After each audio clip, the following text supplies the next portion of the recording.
Hello students, how are you. आज हम अपने चैप्टर नंबर फर्स्ट का लास्ट टॉपिक करेंगे और आज चैप्टर हमारा कंप्लीट हो जाएगा। यहाँ पर ये टॉपिक है 1.3। Have you observed the effects of oxidation reactions in everyday life.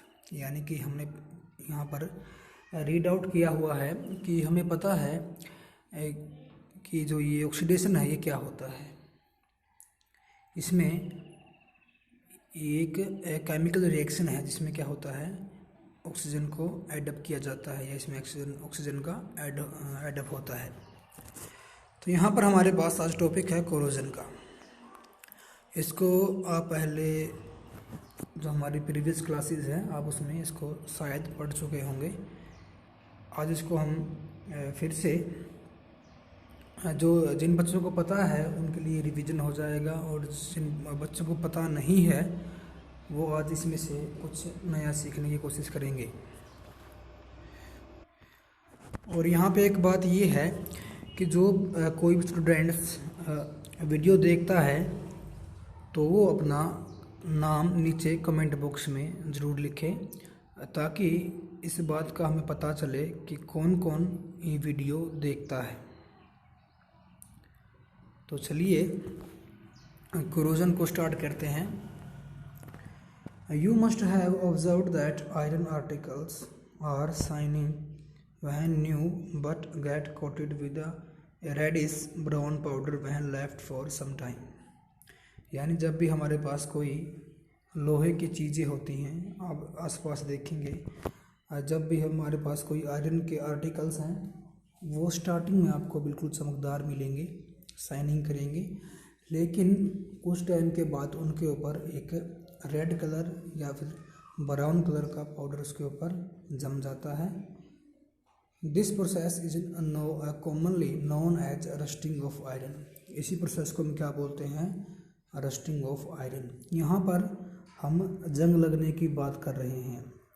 जब हमारे पास कोई भी लोहे की चीज़ है, स्टार्टिंग में बिल्कुल चमकदार होती है लेकिन बाद में उसके ऊपर जंग लग जाता है। आज ये कोरोजन जंग को ही बोलते हैं और रस्टिंग भी जंग लगने को बोलते हैं। Some other metals also get tarnished in this manner. यानी कि हमारे पास कुछ मेटल्स और भी हैं जो क्या पड़ जाती हैं, धुंधली हो जाती हैं या फिर कुछ टाइम के बाद उनके ऊपर जंग लगना स्टार्ट हो जाता है। Have you noticed the colour of the coating formed on the copper and silver. ये पूछता है कि आपने कभी नोटिस किया है कि कभी सिल्वर और कॉपर पर किस रंग की रस्टिंग होती है। यानी कि यहाँ पर देखिए जो ब्राउन कलर जो हमारे पास आयरन है उसके ऊपर रेडिश और ब्राउन कलर की कोटिंग होती है रस्टिंग की। अब ये पूछता है कि आपके पास अगर सिल्वर है या फिर आपके पास कॉपर है तो उनके ऊपर किस कलर की कोटिंग होती है। तो चलिए इसको आगे रीड करते हैं। When a metal is attacked by substances around it such as moisture, acids, etc., it is said to corrode and this process is called corrosion। यानी कि जब भी हमारे पास कोई मेटल है वो अपने आसपास मॉइस्चर से और एसिड से टच होती है, अटैक होती है, हम कह सकते हैं यह हमारे आपस सराउंडिंग है हमारे पास किस चीज़ की, मॉइस्चर की और एसिड्स की। तो यहाँ पर जो हमारे पास लोहे की चीज़ है उसके ऊपर जंग लगना स्टार्ट हो जाएगा। तो यहाँ पर इस प्रोसेस का नाम रखा हुआ है corrosion. The black coating on silver. यानी कि सिल्वर पर ब्लैक कोटिंग होती है और जो हरी कोटिंग है वो कॉपर के ऊपर होती है। ये भी हमारे पास एग्जाम्पल हैं किसके, कोरोजन का। Corrosion causes damage to car bodies, bridges, iron railings, ships and to all objects made of metals, especially those of iron। यानी कि जितनी भी मेटल्स हैं वो क्या होती हैं, उनके ऊपर कोरोजन होता है या रस्टिंग होती है। लेकिन हम माने मेनली यहाँ पर जो हमारे पास आयरन के आर्टिकल हैं उन पर ये ज़्यादा होती है। हर साल आप देखते हैं कि जो लोहे की चीज़ें हैं उनको हमें रिप्लेसमेंट करना पड़ता है, कोई ना कोई उनका पार्ट आपने को क्या करना पड़ता है, रिप्लेसमेंट करना पड़ता है।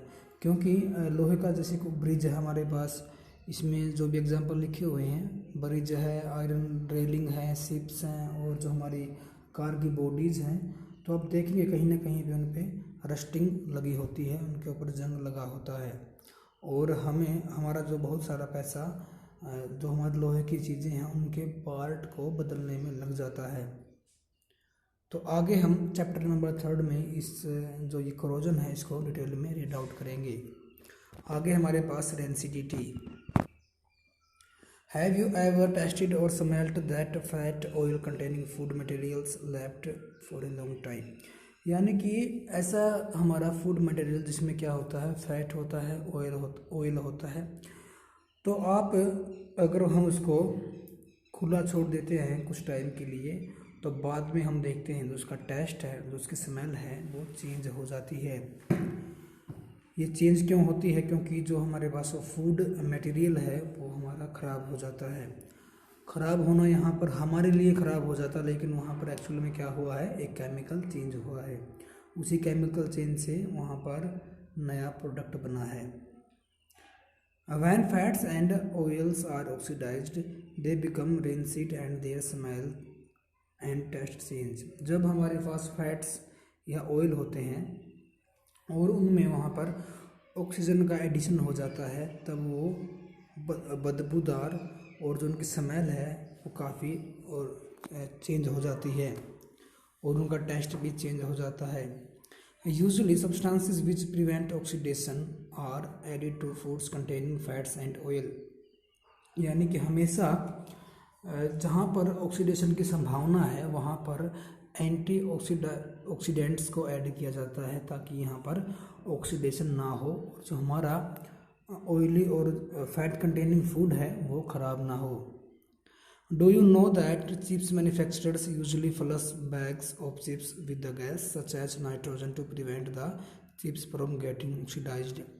और ये तो आपको पता है कि जितने भी हम ये चिप्स, कुरकुरे या कोई भी हम ऐसी जो चीज़ें खाते हैं, जो उनके पाउच होते हैं, वो आपको हमेशा देखेंगे कि उनमें हवा भरी होती है, उन पाउच में थोड़ा सा फुलाव होता है। वो फुलाव इसलिए होता है क्योंकि उस पाउच के अंदर नाइट्रोजन गैस फिलअप की होती है, क्योंकि अगर उनमें फुलाव ना हो, उनको वैसे पैक कर दें तो उसमें ऑक्सीडेशन हो जाएगा, और जो चिप्स अपने जो कुरकुरे हैं वो जल्दी ख़राब हो जाएंगे।